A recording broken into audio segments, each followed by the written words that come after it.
Imagine waking up before dawn in a city where the horizon never changes. The sound that pulls you from sleep isn't an alarm clock, but the faint crackle of a government loudspeaker echoing through concrete courtyards. In Pyongyang, the morning begins not with freedom but with instruction. Every woman, whether she's a factory worker, a student, or a soldier's wife, wakes beneath the same invisible weight, a life orchestrated by forces she cannot see, but that shape everything she does, thinks, and even dreams. The air carries a rehearsed quiet. Outside, the city feels frozen in time, like a photograph from another century that refuses to fade. Rows of identical apartment blocks stretch toward a pale sky, their colors muted by the years. Women emerge from them like shadows, faces still, expressions unreadable. Each step is measured, deliberate, cautious. In North Korea, even walking feels political. They move toward the factory gates, the schools, the state offices, places that appear ordinary but function as mechanisms of loyalty. A woman's value is not measured in independence or self-expression, but in her usefulness to the state. The regime doesn't just govern her life, it scripts it. From birth, she belongs not to herself, but to a nation that claims her body, her thoughts, her future. Imagine growing up being told that your worth is in your obedience, that your beauty is dangerous if it draws attention, but your devotion is noble if it dissolves you into the collective. Inside a small Pyongyang apartment, a young mother smooths her child's hair before school. The walls are bare except for one portrait, Kim Il-sung and Kim Jong-il, smiling from above the living room table. Every morning, she wipes the glass of their frames with the same careful motion, as if cleansing herself of invisible guilt. It's not just a habit, it's survival. Every North Korean home must display the leaders' portraits, and neglecting them, even a trace of dust, can be seen as a crime. For her, this simple act is both ritual and fear. She doesn't worship the leaders because she believes in them. She worships them because she must. As dawn fades into morning, loudspeakers continue to hum across the city. Propaganda songs fill the air, praising loyalty, purity, motherhood, and sacrifice. For women, these aren't just ideals, they're orders. The state defines womanhood as an instrument of power, a means to build and preserve the nation. From girlhood, they are taught to be flowers of the revolution, symbols of purity who must remain humble yet unbreakable. The regime's perfect woman is not glamorous. She's disciplined, silent, devoted, and tireless. In schools, young girls learn more than arithmetic or grammar. They learn who to become.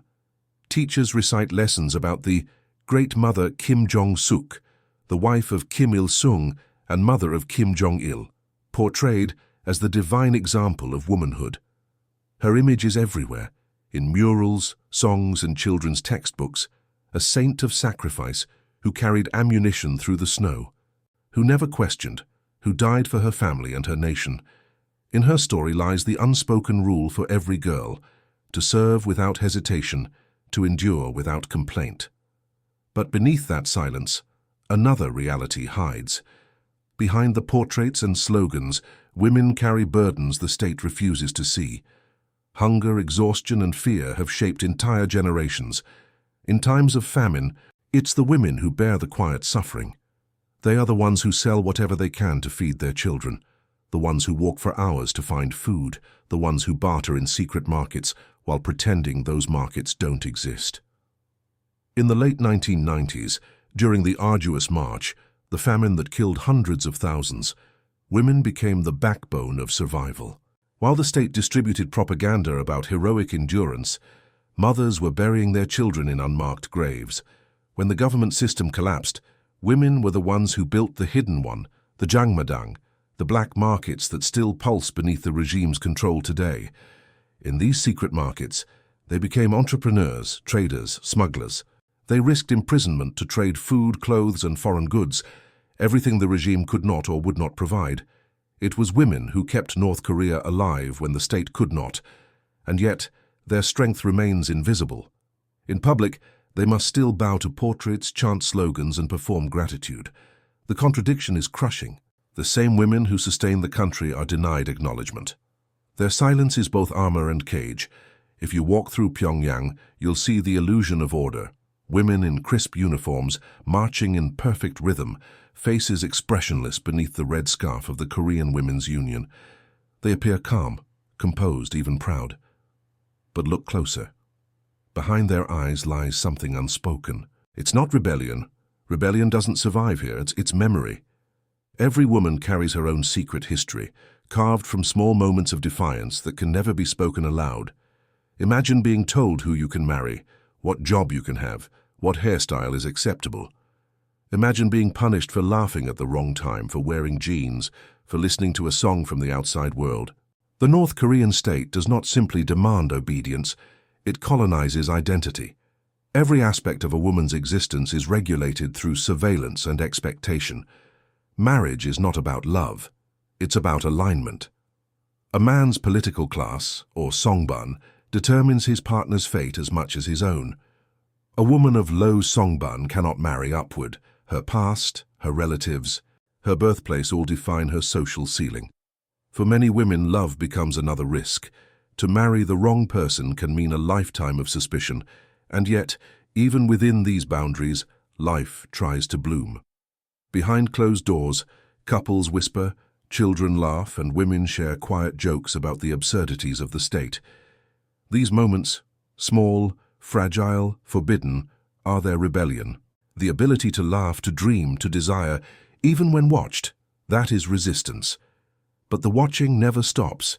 The neighborhood committees, mostly women, report every movement, every visitor, every whisper. These women are both enforcers and victims. They monitor others to protect themselves, ensuring their loyalty is beyond question. It's a system built on mutual fear, a web that turns neighbor against neighbor, friend against friend. A careless word can unravel a life. In the countryside, far from Pyongyang's manicured order, the contrast is brutal. There, women rise before the sun to work in the fields, their hands cracked and bleeding from years of labor. They plant rice, dig soil, haul water, often without pay, often without food. Many have never seen a foreigner, never held a cell phone, never even heard their own voice recorded. Their world is small, bordered by mountains and ideology.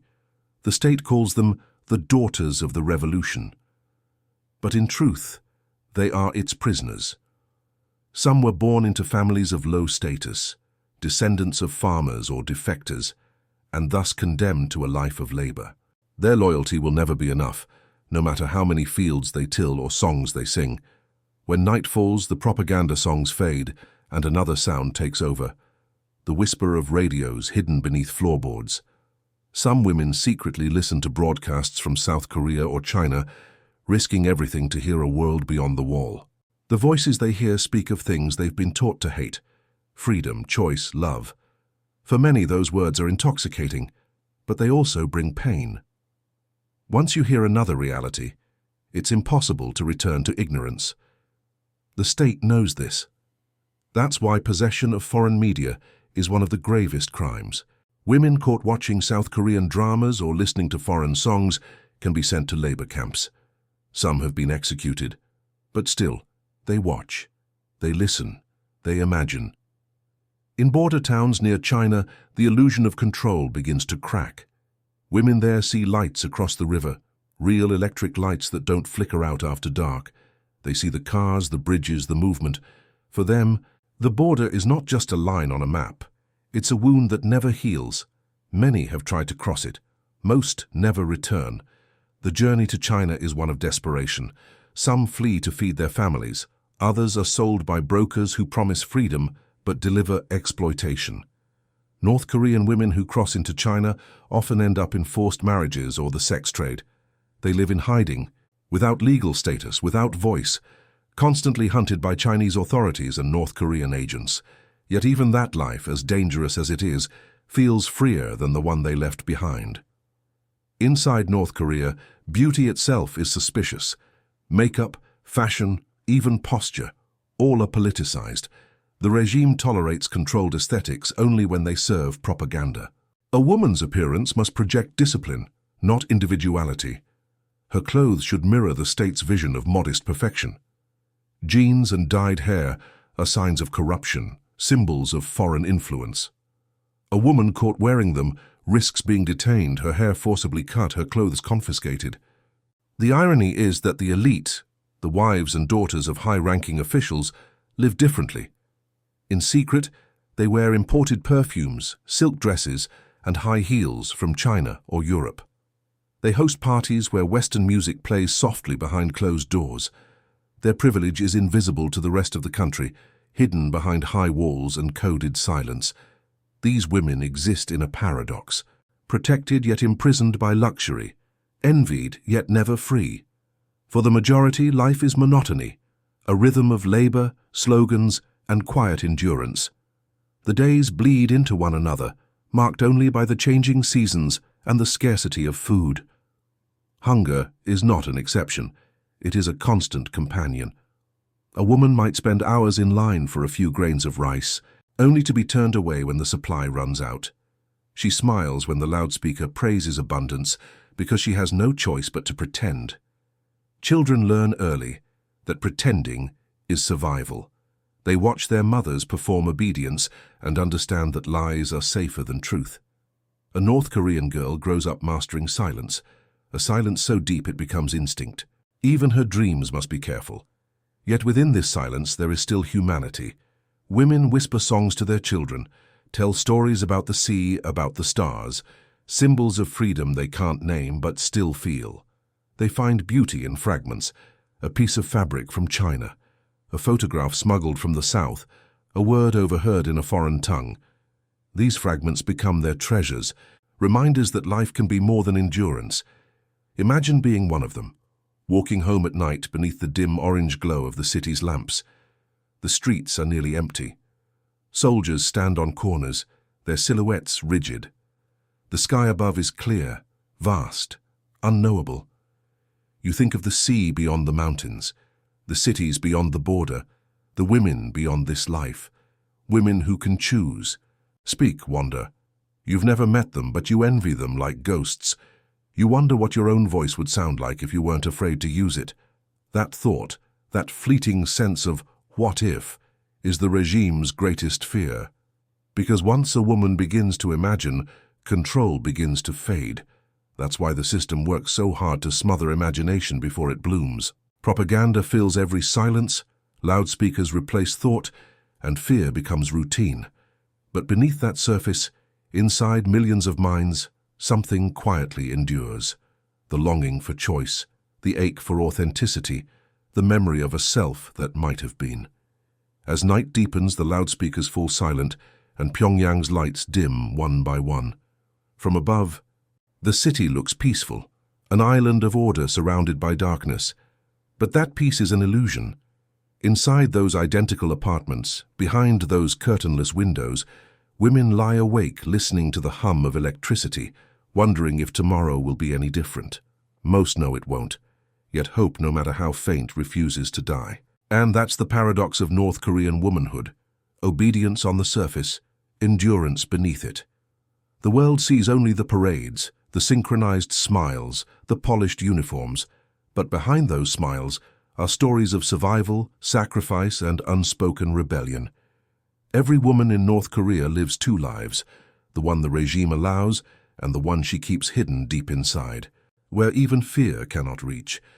Because in a land where freedom is forbidden, imagination becomes the last frontier. And within that fragile space between fear and hope, North Korean women continue to live, quietly, invisibly, courageously. There is a rhythm to control in North Korea. It doesn't shout, it whispers. It seeps into every corner of life, disguised as tradition, loyalty, or protection. For women, this control is not just political. It is personal. It governs how they dress, how they speak, how they love, how they think.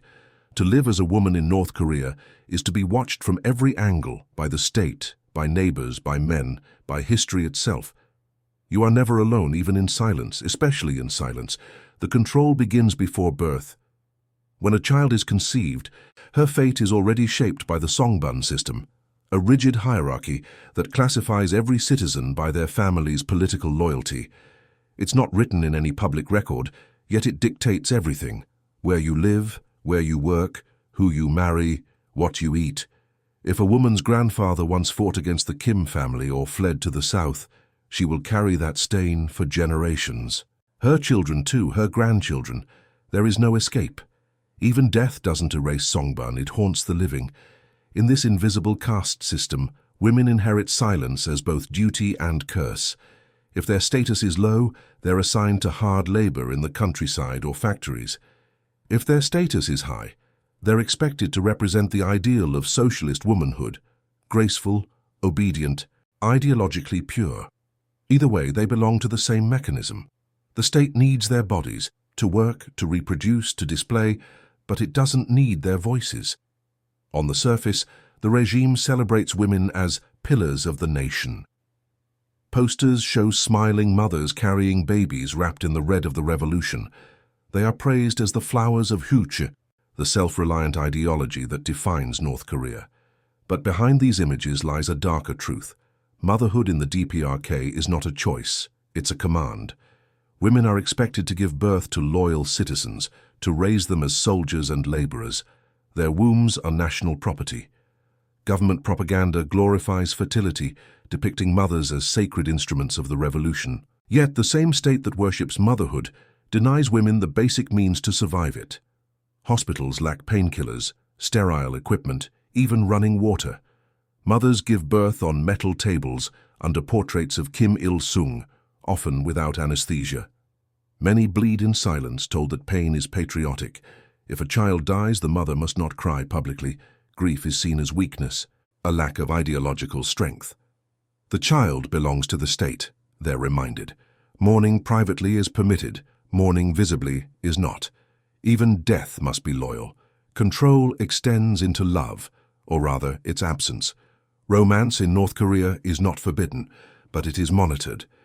Letters, dates, even weddings must be approved by authorities. Young couples are discouraged from expressing affection in public. Holding hands can be seen as Western influence. A kiss can be an act of rebellion.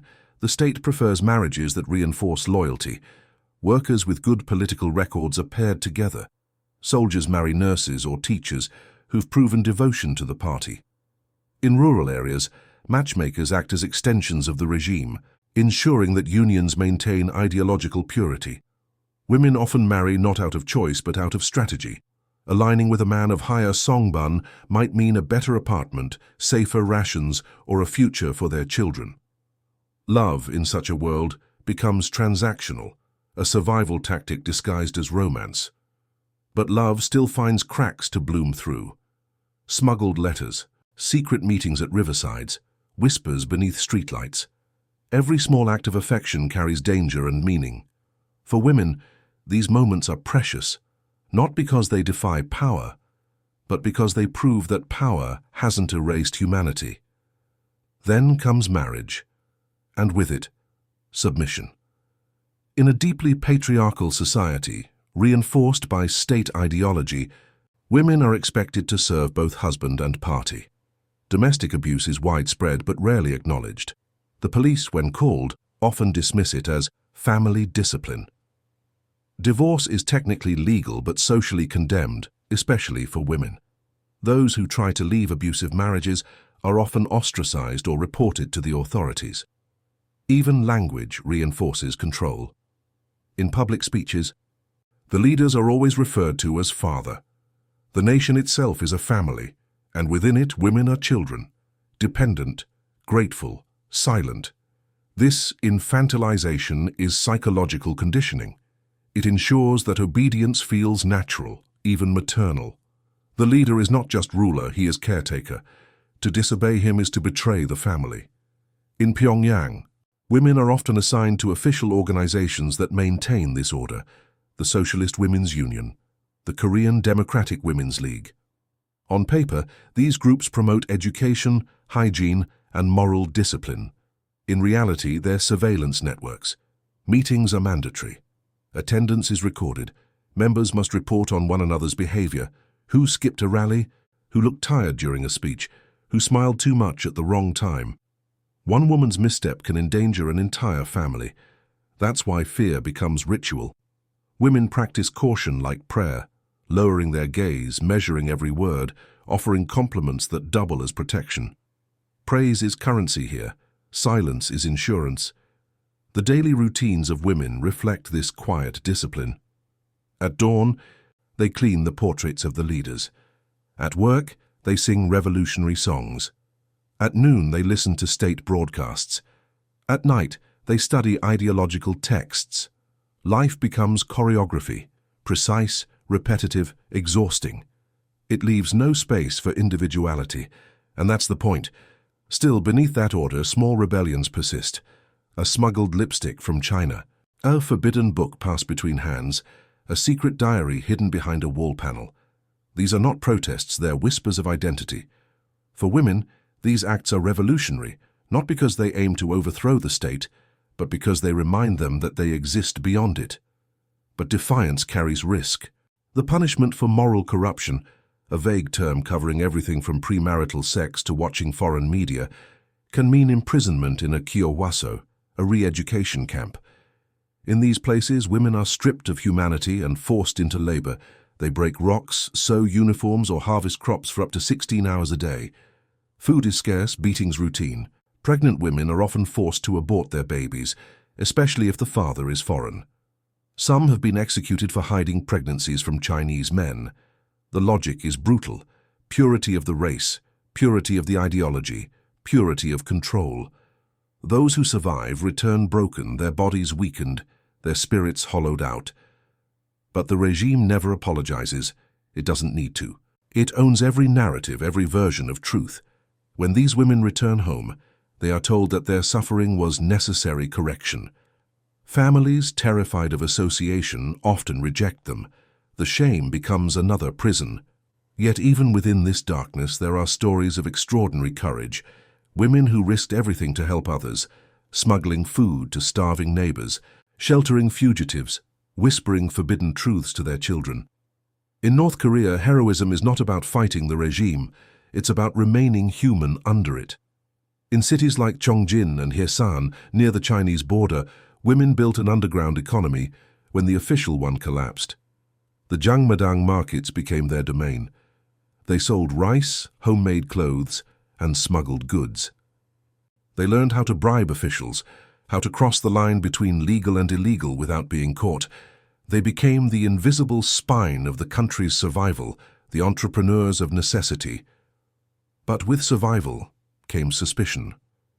The government soon realized that women in these markets had gained something dangerous: autonomy. They were making money outside state control. So the regime cracked down, sending inspectors to monitor prices, confiscate goods, and arrest traders. But the women adapted again. They bribed more, hid more, trusted less. Every act of trade became an act of quiet defiance. Over time, the Jangmadang changed everything. It introduced capitalism without permission. It taught women the value of independence, of exchange, of self-worth. It exposed them to goods from China, South Korea, and beyond, products that contradicted the state's propaganda. Through these markets, women began to see that the world was not as poor as they'd been told. That realization was subversive. It planted a seed. If the regime could lie about the outside world, what else was it lying about? Control is always strongest when it is invisible. In North Korea, it doesn't rely only on police or soldiers. It relies on exhaustion. By making every woman responsible for her family's survival, the regime ensures she has no energy left for rebellion. Hunger replaces ideology as the most effective form of obedience. Imagine a woman walking home with her ration bag, rice for 5 days, maybe 4. She knows it's not enough. She'll have to find more, trade something, beg a favor, risk punishment. She passes a statue of Kim Il-sung and bows instinctively. Not because she believes, but because not bowing is unthinkable. Belief is no longer the point. Habit is. This is the paradox of North Korean control. It doesn't require conviction, only fatigue. When you're always afraid, belief becomes irrelevant. You comply not out of faith, but out of survival. Yet even fear cannot erase memory. In secret, women tell stories of relatives who fled to the south. They whisper about the cousins who send money from Seoul, the sisters who vanished but might be free. These whispers are dangerous, but they keep hope alive. Hope, after all, is the one thing the regime cannot completely outlaw. In recent years, Kim Jong-un has tried to reclaim control over the narrative of womanhood. State television shows new images, stylish women with neat haircuts, modest makeup, and tailored suits. They're meant to project modernity without rebellion, progress without westernization. But it's still theater. Behind the camera, the reality remains unchanged. Women are still unpaid laborers, caregivers, and silent soldiers in a war for obedience. Even education reinforces it. Girls are taught to admire female soldiers and scientists, but never to question men.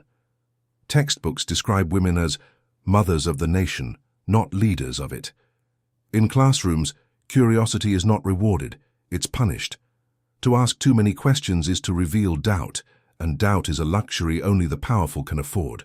Religion, ça too, is forbidden. Faith competes with loyalty. Yet some women believe in secret. Christianity, shamanism, even Buddhism, hidden beneath layers of silence. For them, faith becomes an act of resistance, a reminder that morality can exist beyond the state. But discovery means death or imprisonment. Many pray with their eyes open, pretending to think of the leader. The irony is haunting. The same gesture can mean worship or survival, depending on who is watching. And always, someone is watching. Surveillance isn't confined to cameras or informants, it's psychological. Every woman learns to monitor herself, to censor her own thoughts. She becomes her own warden. The system has achieved what dictators dream of, control so complete that it no longer requires enforcement. But cracks are forming. In the border towns, women use smuggled Chinese phones to call relatives who escaped. They hide in forests or bathrooms, dialing numbers that could cost their lives. For a few minutes, they hear voices from another world, a world with light, food, and freedom. The calls are short, coded, trembling. "Are you well?" means, "Are you alive?" "The weather is good" means, "We're safe." When the call ends, they delete the number, burn the paper, return to silence. Those brief conversations are enough to sustain them for months. They know now that beyond the mountains lies another life, a life where women can choose what to wear, what to say, what to believe. That knowledge is both liberation and torment. Because knowing that freedom exists makes captivity harder to bear. The regime senses this. Its propaganda grows louder, more desperate, warning women that the outside world is corrupt, immoral, filled with suffering. But words lose power when hunger and memory contradict them. Slowly, quietly, belief erodes, not through rebellion but through fatigue, awareness, and loss. Control can imprison bodies, but it cannot permanently erase comparison. Every woman who glimpses another world, through markets, phones, or whispers, becomes a carrier of forbidden truth. She may not act on it, but she remembers it. And memory, once born, cannot be killed. The revelation is spreading, unseen, across generations. Mothers pass it to daughters not through words, but through gestures, a cautious kindness, a softened tone, a story half told before sleep. It's how truth survives here, not shouted, but whispered, carried in fragments from one life to another. And in that quiet chain of transmission lies the beginning of change. There are places in North Korea where silence doesn't simply exist, it screams. The labor camps, the re-education centers, the border detention cells, they are not spoken about on television or in the official press. Their existence is denied by the very regime that fills every home with propaganda about the most just society on earth. But every woman knows someone who has vanished into one, a neighbor, a cousin, a sister. The journey into those places often begins with something small, a wrong word, a foreign film, a gesture misinterpreted by the wrong eyes. In North Korea, guilt is hereditary, collective. A woman doesn't fall alone. She takes her family with her. 3 generations can vanish for a single act of disobedience. The term for it is yeonjwaje, guilt by association. It means that punishment is not just about the individual. It's about erasing the possibility of disobedience itself. Imagine being arrested not for what you did, but for what someone else did. A brother who escaped, a husband who spoke too freely, a child who cried during a patriotic ceremony. The knock on the door usually comes at night, men in plain clothes. No explanation, no trial. The woman is taken away while the neighbors pretend to sleep. Her children are told not to ask questions. Her husband, if he's lucky, is sent elsewhere. Most never see each other again. Inside the camps, survival depends on submission. The guards don't need to torture every prisoner. They let the system do it. Hunger, cold, exhaustion, fear. Women work 12 to 16 hours a day, carrying stones, chopping wood, tending crops. They sleep on concrete floors, eat a handful of cornmeal mixed with grass. Their bodies wither, but the mind breaks faster. There is no mirror, no name, no tomorrow. Some women still whisper prayers at night. Others talk to ghosts, the ghosts of children they've lost, of parents they'll never see again. The camps are places designed to destroy identity, to erase the idea of I. Yet within that erasure, something stubborn remains, a fragment of self that refuses to disappear. A memory of a voice, a smell, a color. It's faint, but it's proof that the state hasn't completely won. One former prisoner, now free, once described how women in her camp would secretly trade tiny fragments of kindness, a stolen bean, a hidden piece of cloth, a story told before dawn. They risked beatings for those moments, but it was the only way to stay human. Humanity, in such places, becomes contraband. Pregnancy inside the camps is both forbidden and punished. Women suspected of being pregnant, especially by foreign men, like Chinese brokers, are forced to undergo abortions. Sometimes they are made to perform hard labor until miscarriage occurs naturally. The regime justifies it with ideology, purity of the Korean bloodline. But in reality, it's about power. Even reproduction, the most primal form of life, must bow to control. For those who escape, the trauma follows like a shadow. Crossing the Tumen River into China might seem like freedom, but it's another kind of prison waiting on the other side. Women who flee North Korea often end up trafficked, sold to rural Chinese men, trapped in marriages without consent. They live as ghosts, invisible, undocumented, hunted by Chinese police and North Korean agents. If caught, they're deported back to the regime they fled, where torture and death await. There's a cruel symmetry in it. Both systems, the one they fled and the one they enter, reduce them to property. Freedom for them is never free, it's always conditional. The descent continues in smaller, quieter ways too, in the endless fatigue of daily survival. A woman in North Korea doesn't collapse dramatically. She fades slowly. Malnutrition erodes her bones. Work breaks her back. Fear numbs her heart.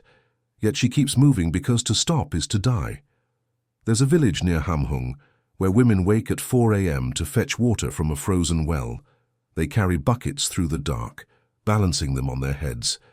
They walk miles to reach the fields where they dig soil too dry to feed anything. The ration system promised them rice, but the trucks stopped coming years ago. Now they rely on what they can trade: corn, salt, scraps of meat.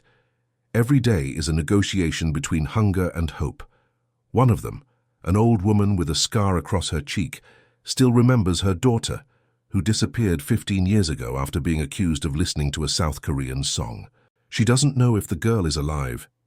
Every time she sees the mountains, she imagines her daughter beyond them, free. That vision keeps her alive.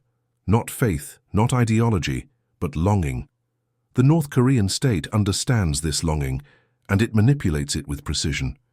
It creates festivals, parades, and ceremonies to remind women of their sacred role.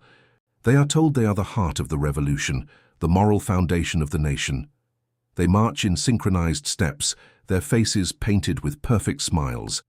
Behind those smiles they hide missing teeth, hunger, and grief. It's theater, national, relentless theater. Inside factories, women sew uniforms for soldiers they'll never meet, chanting slogans between needle strokes. "For the glory of our leader," they say as their fingers bleed. In schools, young girls are taught songs that praise purity and loyalty. They sing them with voices still soft from childhood, unaware that each lyric is a link in the chain being built around them. Even joy is orchestrated. Weddings, birthdays, and national holidays are monitored. Laughter must be appropriate. Tears must be patriotic. A woman who cries at the wrong time or not enough during a speech can attract suspicion. Emotion itself has been nationalized. And yet, paradoxically, it's emotion that the regime fears most, because emotion connects, and connection breeds empathy. and empathy erodes control. That's why love stories are censored, why foreign films are banned, why personal diaries can be evidence of crime. Love is dangerous because it creates a loyalty stronger than fear. When famine strikes, as it often does, women are the first to sacrifice. They feed their children before themselves, lie to neighbors about how much food they have left, share what little they can to avoid suspicion. The body shrinks, but the will endures. This endurance, quiet and endless, is what keeps the country functioning. The regime depends on women's resilience even as it exploits it. It relies on their unpaid labor, their emotional strength, their silence. They are the invisible engine of North Korea, the ones who work, cook, clean, obey, nurture, and never complain. And because they endure, the illusion of stability survives. The cruelty of this system lies in its subtlety. It doesn't kill rebellion through violence alone. It kills it through normalization. It convinces women that suffering is natural, that obedience is noble, that endurance is love. Over time, pain becomes invisible, and fear becomes routine. Still, in the privacy of their minds, women rewrite the story. Some imagine distant cities, Seoul, Beijing, even Los Angeles, places they've only seen in smuggled films. Others fantasize about small luxuries, a full meal, a warm bath, a night without surveillance. These dreams, fragile as they are, become acts of rebellion. The regime can't confiscate imagination. And then there are the women who dare to flee. Crossing the Tumen or Yalu rivers is a gamble with death. The water is icy. The patrols ruthless, the current strong. Many drown. Those who make it across face another kind of captivity. Brokers who sell them into marriage, criminal networks that use them for profit. Some end up in hidden villages in China, raising children who can never go to school because their existence is illegal.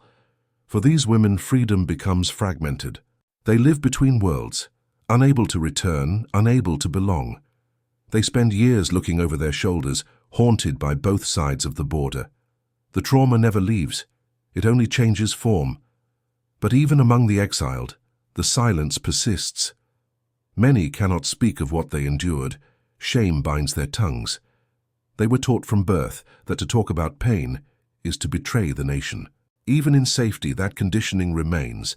It's not just a political prison they escape, it's a psychological one. Among defectors, women make up the majority. They are more likely to risk everything because they have the most to lose. Children to feed, families to protect. Their courage is practical, not ideological. They don't run to destroy a regime. They run to survive. But in doing so, they expose the system's greatest weakness, its dependence on those it oppresses most. Inside North Korea, when one woman disappears, others notice, quietly, silently, but they notice. The empty chair at the market, the unwashed laundry hanging too long from a balcony. The absence becomes rumor, and rumor becomes resistance.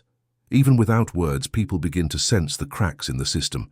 Fear holds them back, but curiosity pulls them forward. There's a young woman in Pyeongseong who sells rice at the market. She's heard stories of others who escaped. She knows it's dangerous to even imagine leaving, but sometimes, when the sky clears at dusk, she looks north and wonders what's beyond those mountains. She's never seen a world map, never used the internet, but something in her bones tells her that this cannot be all there is. That quiet, unprovable feeling, that life must mean more, is her first step toward rebellion, even if she never takes the second. North Korean women live at the intersection of endurance and erasure. Their suffering is invisible to the world, yet their resilience sustains a nation that denies them identity. It's a cruel irony. The same women who hold families, markets, and communities together are the ones history refuses to name. But beneath that anonymity lies something unbreakable. A truth whispered across generations, that the human spirit, though buried under fear and hunger, never fully dies. And in that truth, somewhere between despair and defiance, the descent begins to turn. There is a secret geography beneath North Korea's surface, a map the regime never draws but every woman knows.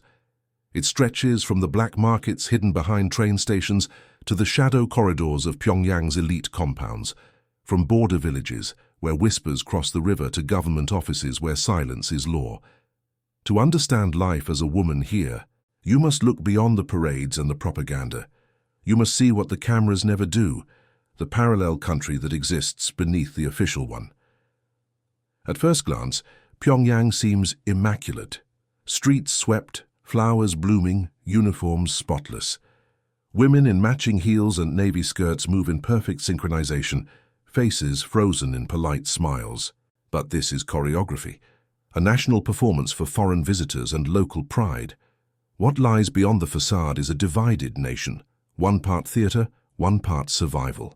In the heart of the capital, the daughters of high-ranking officials live in apartments with heat and running water, luxuries unimaginable to most citizens. They attend elite schools where they study foreign languages, art, even classical music. Some have seen Western films smuggled in for private screenings. They wear imported cosmetics and discreet jewelry. Their wardrobes come from China or Singapore. They are told they represent the modern face of socialism, proof that North Korea too can be civilized and elegant, but their freedom is an illusion. Their lives are gilded cages, surrounded by surveillance. The regime keeps them pampered, but only to serve as propaganda, models of controlled modernity. Every privilege is conditional, every comfort fragile. Their father's political status can vanish overnight, and with it, everything they have. In North Korea, luxury and terror coexist in the same room. Even within this privileged circle, women are ornamental.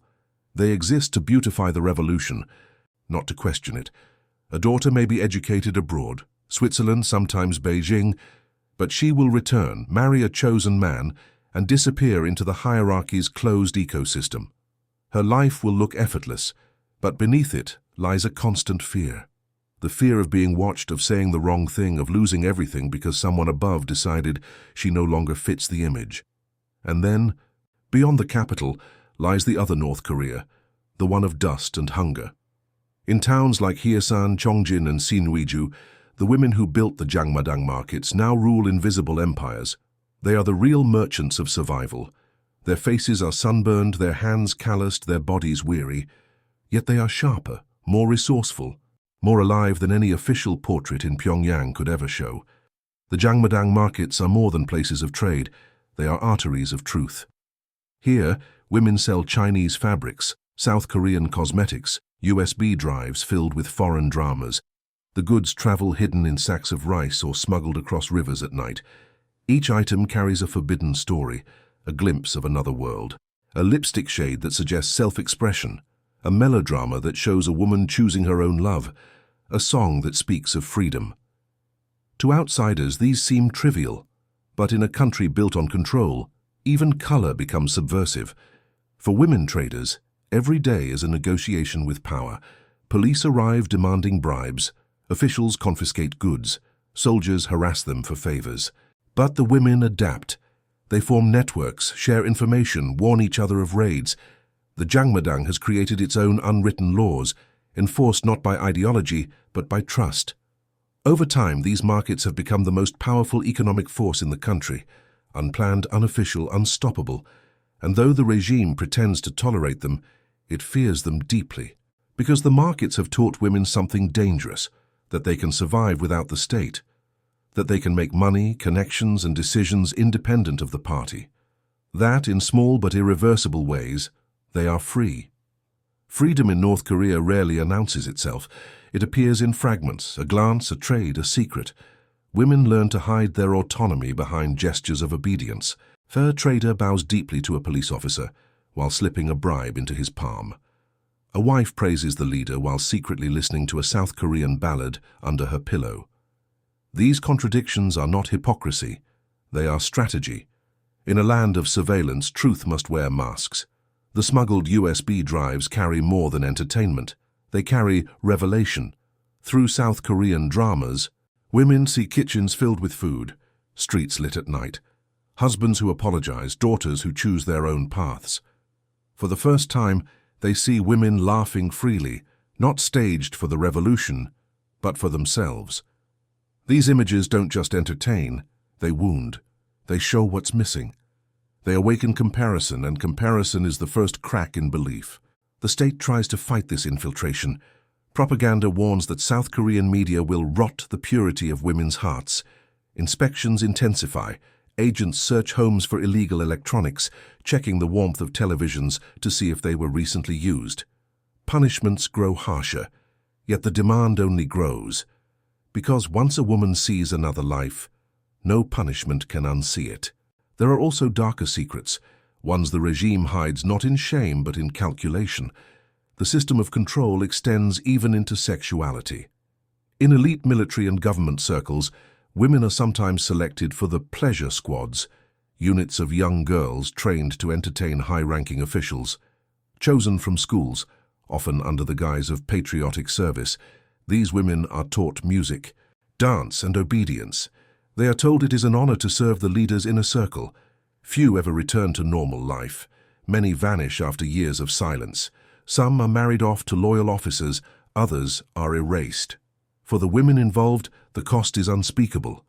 The body becomes a tool of politics. Consent is irrelevant. Desire is forbidden. Everything is theater for the preservation of power. These women carry the deepest scars because their suffering is wrapped in ritual, made invisible by ceremony. Outside Pyongyang, in places where the electric grid dies after sunset, a different kind of ceremony takes place. Women gather in secret to share stories of the outside world. They meet under the pretense of exchanging goods, but what they really trade is truth. Someone has heard from a cousin who escaped to Seoul. Someone else smuggled a photo from China. Bright lights, full plates of food. They pass it around like contraband hope. For a few minutes, the world feels wider than their town. Every revelation is dangerous. Information is poison to control. The regime knows this, which is why it controls every channel of speech. But the markets and the smuggled media have opened a back door.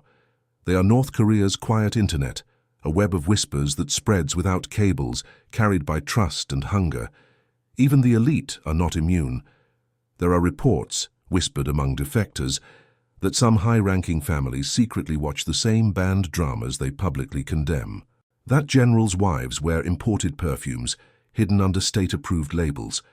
That daughters of officials browse South Korean fashion magazines behind closed curtains.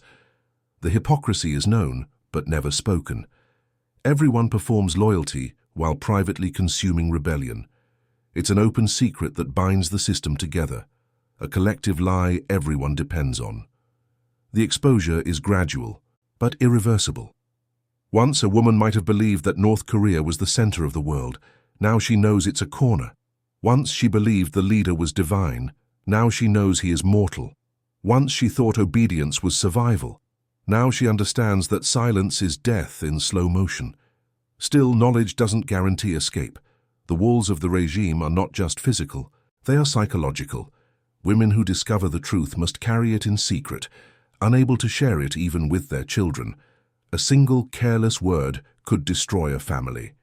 So truth becomes a private inheritance, passed down in silence. There are stories of women who tried to teach their children subtly, through parables, metaphors, bedtime tales. One mother told her daughter a story about birds that lived in a cage, painted to look like the sky. They thought they were free, she whispered, until one bird saw the real sky and didn't come back. The child didn't understand then, but years later, she did. That's how truth survives here, in disguised stories, in metaphors, in dreams. The exposure of reality also reveals the regime's other hidden world, the underground luxury reserved for its ruling class. Beneath Pyongyang, there are secret tunnels that connect elite compounds, built to protect the leadership from any uprising.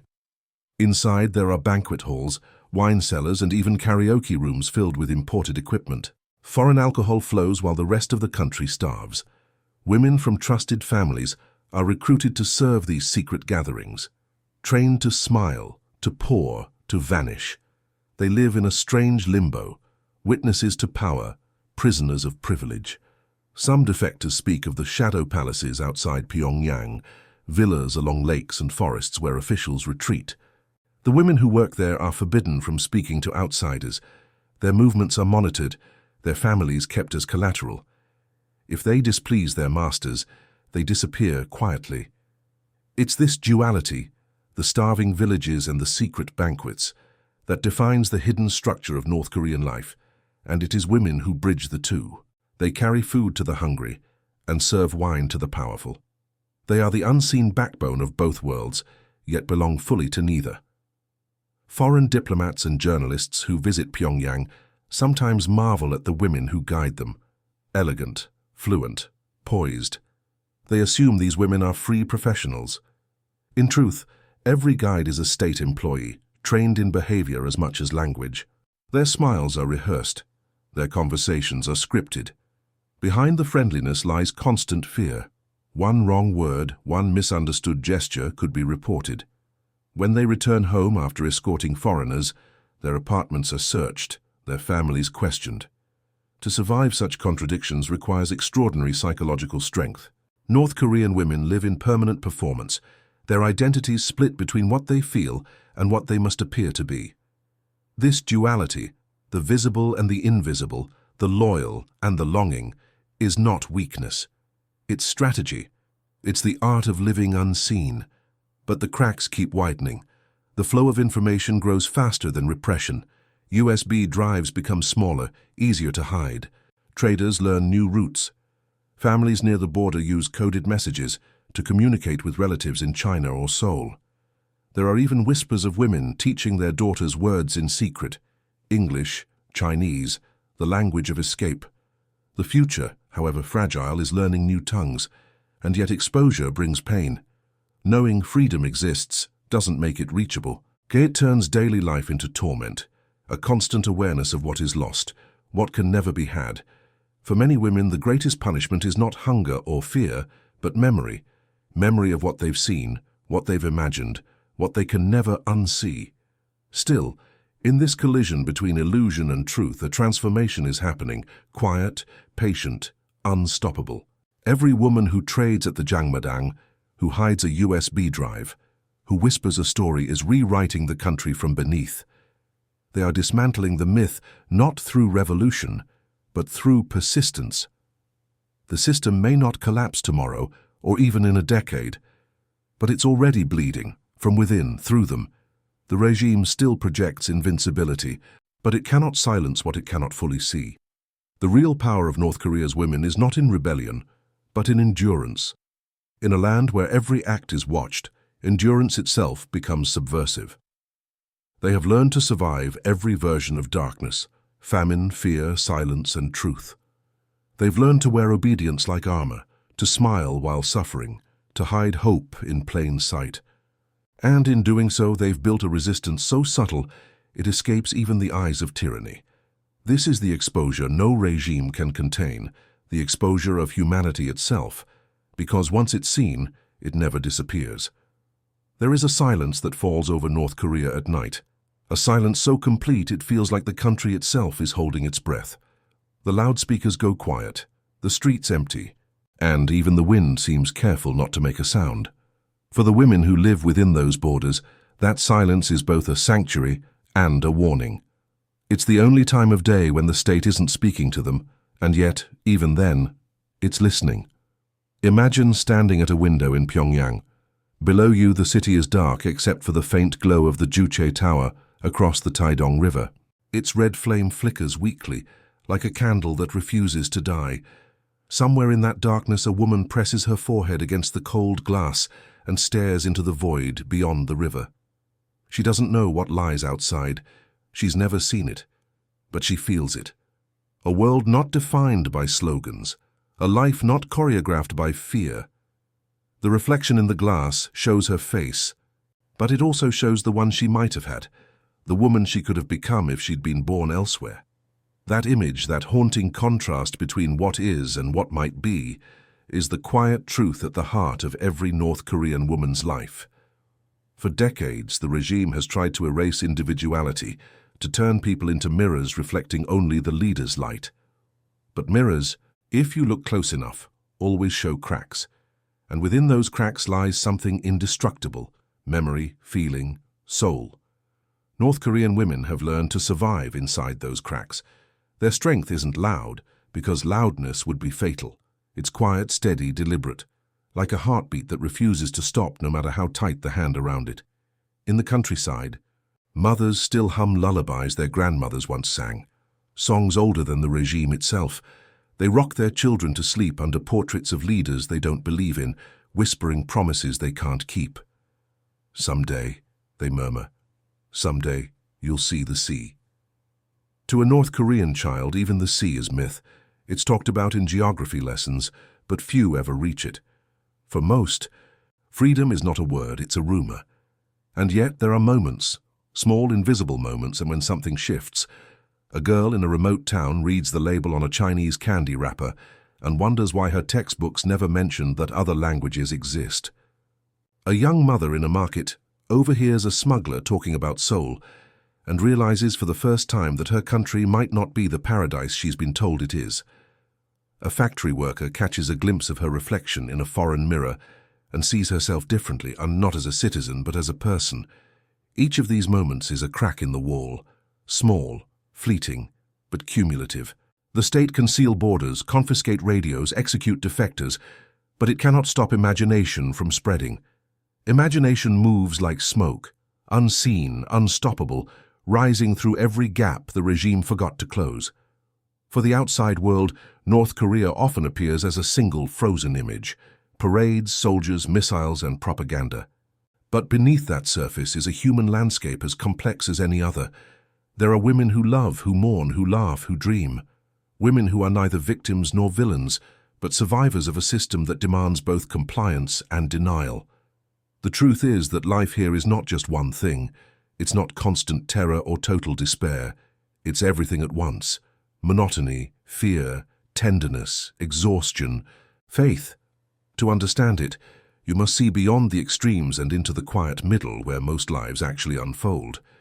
Take the morning ritual, for example, the daily cleaning of the leaders' portraits. It seems absurd from afar, but for many women it's become something intimate, almost spiritual. A moment of stillness, of order, in a life that offers little of either. They don't clean the portraits out of devotion. They do it because it's one thing they can control. In a world ruled by unpredictability, ritual becomes comfort. This is the paradox of North Korean womanhood: oppression and agency woven together so tightly they become indistinguishable. To survive here, you don't fight the current. You learn how to float without drowning. Resistance isn't shouting, it's enduring. When you listen to defectors speak, many say the same thing, that the hardest part wasn't the hunger or the punishment, but the forgetting.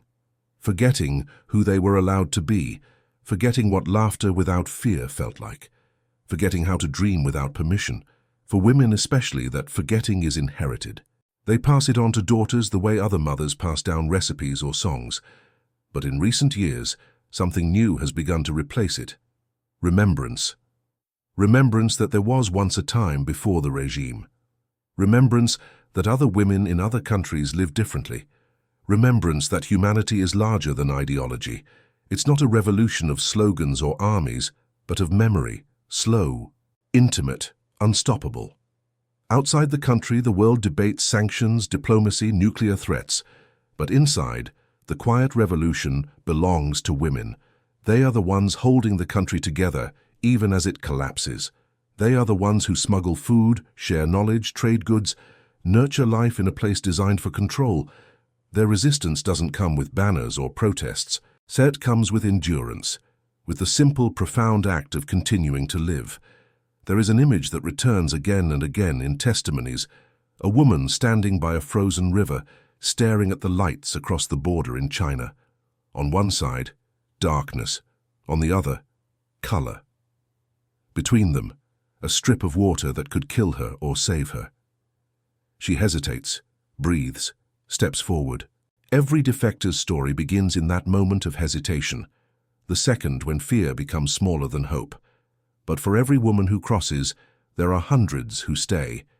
They don't stay because they love the regime. They stay because leaving means abandoning family, risking death, or simply because they can't imagine a world that would want them. The state has not only imprisoned their bodies, it has confined their imagination of belonging. And yet belonging is precisely what they create among themselves, in markets, in kitchens, in whispers exchanged over rice pots. North Korean women build invisible communities of care, sharing salt, secrets, survival tips. When one is arrested, others care for her children. When one is hungry, another shares her last handful of corn. These small acts defy the isolation the regime depends on. In a country where trust is forbidden, women build it anyway. It's this quiet, persistent humanity that the world rarely sees. The cameras capture parades, not friendship. They record speeches, not sacrifice.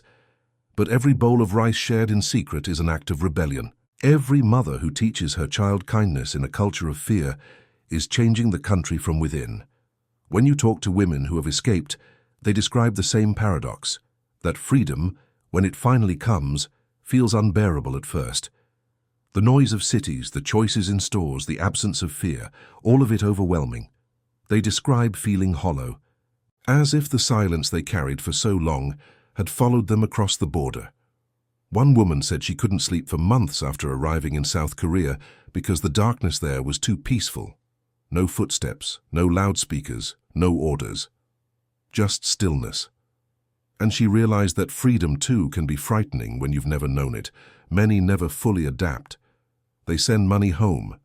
They join NGOs, they tell their stories, but a part of them remains trapped in that windowed silence of Pyongyang. They live in two worlds, carrying both guilt and gratitude. Guilt for leaving others behind, gratitude for surviving at all. They are haunted by memories they cannot forget and by a country they cannot return to.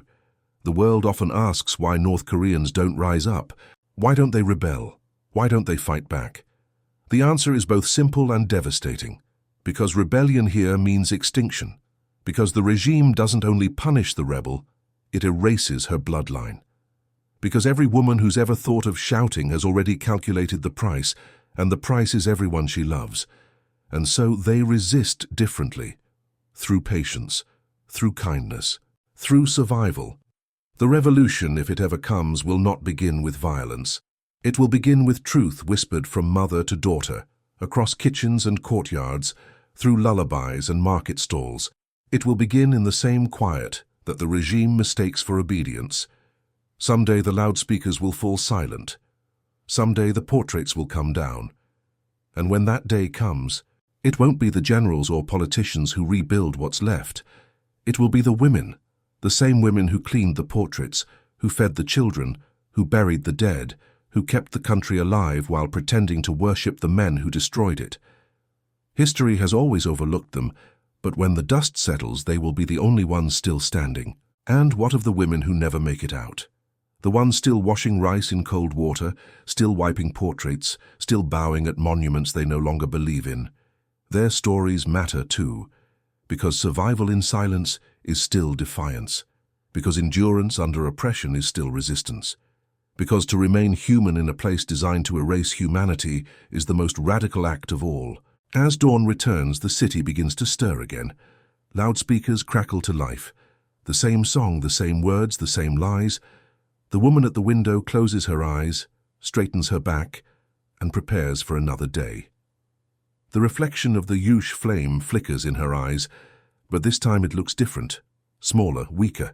She can feel something shifting, even if she cannot name it. The sun rises, and she moves through her routine, cleaning, cooking, pretending. But inside there's a quiet rebellion burning. She has seen too much, felt too much, imagined too much to ever truly belong to the illusion again. The regime may still own her body, but not her mind. And that is how change begins, not with explosions but with awakenings, not with marches, but with memories, not with slogans, but with a woman staring out a window, daring to imagine a life she's never seen. Because imagination, once born, cannot be killed. And that, in the end, is what life is really like for women in North Korea. A life lived between fear and hope, between silence and song, between captivity and the faint, unstoppable pulse of freedom. It's a life the world rarely sees, but one that continues, quietly, courageously, endlessly.